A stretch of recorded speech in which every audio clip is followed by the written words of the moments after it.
ഹരേ നാരായണ. എല്ലാവർക്കും നമസ്കാരം. ഭക്തകവി പൂന്താനത്തിൻ്റെ ജീവിതത്തെ ആസ്പദമാക്കി രചിച്ച കഥയുടെ ശബ്ദാവിഷ്കാരമാണ് നമ്മൾ ദിവസവും ഇപ്പോൾ തുടർന്നുകൊണ്ടിരിക്കുന്നത്. ഇന്ന് 4-ാം ഭാഗം. കൂടല്ലൂർ നമ്പൂതിരിയുടെ തിരുനെല്ലിയിലേക്കുള്ള യാത്രയുടെ വിശേഷങ്ങളാണ് നമ്മൾ പറഞ്ഞുകൊണ്ടിരിക്കുന്നത്. അങ്ങനെ അന്തി ഉറങ്ങാനായി ഒരിടം തേടി കണ്ണുകൾ പരതിയത് സന്ധ്യയോടെയാണ്. അകലെ കണ്ട പടിപ്പുര ലക്ഷ്യമിട്ട് നടന്നു. പടിപ്പുര കടന്നു ചെന്നത് വിശാലമായൊരു മുറ്റത്താണ്. അതൊരു നമ്പൂതിരി ഗൃഹമായിരുന്നു.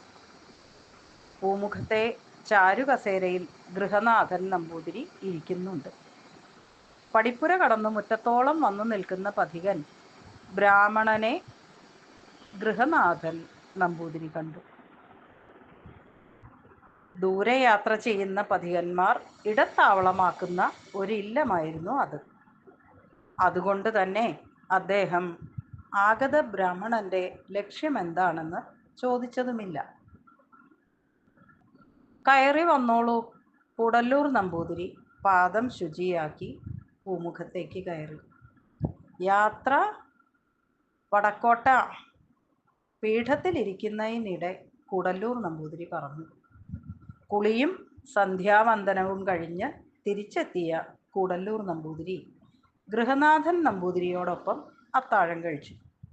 അല്പനേരം നാട്ടുവർത്തമാനം പറഞ്ഞിരുന്നെങ്കിലും തൻ്റെ ഇല്ലത്ത് കയറി വന്ന നമ്പൂതിരി കൂടല്ലൂർ മനയിലെ വലിയ നമ്പൂതിരിയുടെ മഹൻ നമ്പൂതിരിയാണെന്ന് ആതിഥേയൻ നമ്പൂതിരി തിരിച്ചറിഞ്ഞില്ല. രാത്രി ഉറക്കം വന്നില്ല. തലേന്ന് ചെയ്ത അപരാധം മനസ്സിനെ വല്ലാതെ വലച്ചിരുന്നു. ഒരുവിധം നേരം വെളുപ്പിച്ചു. ഗൃഹനാഥൻ നമ്പൂതിരിയും കൂടല്ലൂർ നമ്പൂതിരിയും ഇല്ലത്തോട് ചേർന്നുള്ള ക്ഷേത്രക്കുളത്തിലേക്ക് പോയി. കുളിച്ചൂത്ത് നടത്തി തിരിച്ചു വന്ന കൂടല്ലൂർ നമ്പൂതിരി യാത്രയ്ക്കുള്ള ഒരുക്കം തുടങ്ങി. ഇന്ന് രാത്രി ഏതില്ലത്താണാവോ ഏകാന്ത പഥികന് അഭയം തരിക? ഒരുക്കത്തിനിടെ കൂടല്ലൂർ നമ്പൂതിരി ആത്മഗതമെന്നോണം പറഞ്ഞു. നമ്മൾ ഒന്ന് ആഗ്രഹിക്കുന്നു, ഭഗവാൻ മറ്റൊന്ന് നടപ്പാക്കുന്നു. ഇവിടെ വരാൻ അങ്ങേക്കും അത്താഴം തരാൻ ഞങ്ങൾക്കും ഭഗവാന്റെ കൽപ്പന വന്നു. അതനുസരിച്ച് നടന്നു. ഇന്നും അതുപോലൊക്കെ സംഭവിക്കും. ഒരർത്ഥത്തിൽ ശരി തന്നെ. ഇന്നലത്തെ ഉറക്കം ആൽത്തറയിലും അത്താഴം ക്ഷേത്രത്തിലെ തിടപ്പള്ളിയിലുമായിരുന്നു. അവിടുന്ന് യാത്ര പുറപ്പെടും പല കാര്യങ്ങളും പറയുകയും ചെയ്തു. പക്ഷേ എവിടത്തുകാരനാണെന്നോ എങ്ങോട്ട് പോകണമെന്നോ പറഞ്ഞില്ലല്ലോ. നാം കൂടല്ലൂർ മനയ്ക്കലെ വലിയ നമ്പൂതിരിയുടെ മകന. വിഷ്ണുപാദം പോകാൻ തിരുനെല്ലിയിലേക്ക് യാത്ര. കൂടല്ലൂർ മനയിലെ തിരുമനസ്സാണെന്നറിഞ്ഞപ്പോൾ ആതിഥേയൻ നമ്പൂതിരി അമ്പരന്നു. നാം കേൾക്കണത് പരമാർത്ഥം തന്നെയോ? എന്തേ നേരത്തെ പറയാത്തെ? പറയാൻ അവസരം ഉണ്ടായില്ലല്ലോ. അങ്ങയുടെ പാദസ്പർശമേറ്റതോടെ ഈ ഇല്ലം ധന്യമായി. ആതിഥേയൻ നമ്പൂതിരിയുടെ മുഖത്ത് സന്തോഷം. കൂടല്ലൂർ നമ്പൂതിരിയുടെ ചുണ്ടിൽ വേദന തിങ്ങിയ മൃദുമന്ദഹാസം വിടർന്നു. എന്നിട്ട് പറഞ്ഞു, നമ്മുടെ മനസ്സ് നീറുകയാണ്. തലേന്നു രാത്രി സംഭവിച്ച കയ്യബദ്ധവും ഒരു ജന്മം കൂടി മനുഷ്യനായി ജനിക്കണമെന്ന് എമ്പ്രാന്തിരി പ്രവചിച്ചതും കൂടല്ലൂർ നമ്പൂതിരി പറഞ്ഞു. അരുതാത്തത് കേട്ട ഭാവമായിരുന്നു ആതിഥേയൻ നമ്പൂതിരിക്കുണ്ടായത്. പ്രായശ്ചിത്തം വല്ലതുമുണ്ടോ? കടലൂർ നമ്പൂതിരി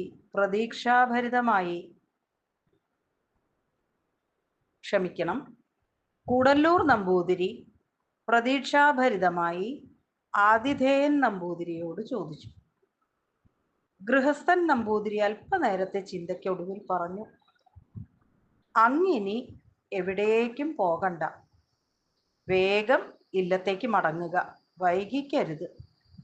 വാക്കുകളിൽ ആപത്സൂചന. വ്രീണിത ഹൃദയനായി കൂടല്ലൂർ നമ്പൂതിരി തിരുനെല്ലി യാത്ര ഉപേക്ഷിച്ചു. വേഗം ഇല്ലത്തേക്ക് മടങ്ങി. ശോകമൂകമാണ് കൂടല്ലൂർ മന. ആത്തേമ്മമാരുടെയും പരിചാരകരുടെയും ഒക്കെ മുഖത്ത് ഭീതി പരന്നിരിക്കുന്നു.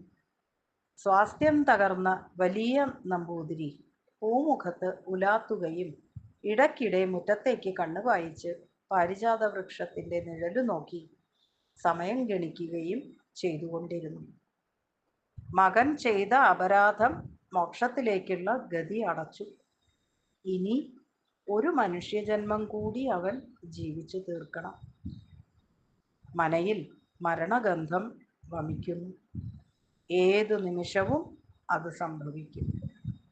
മകൻ്റെ ആയുസ് ഒടുങ്ങിക്കഴിഞ്ഞു. പടിപ്പുര കടന്നു വരുന്ന മകനെ കണ്ടതോടെ വലിയ നമ്പൂതിരിയുടെ കണ്ണുകൾ നിറഞ്ഞു.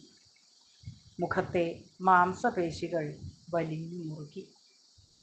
ഹരേ നാരായണ, ഗുരുവായൂരപ്പ ശരണം. ഇന്നത്തെ ഈ ഭാഗം ഇവിടെ അവസാനിക്കുകയാണ്. എല്ലാവർക്കും ഒരിക്കൽ കൂടി നമസ്കാരം.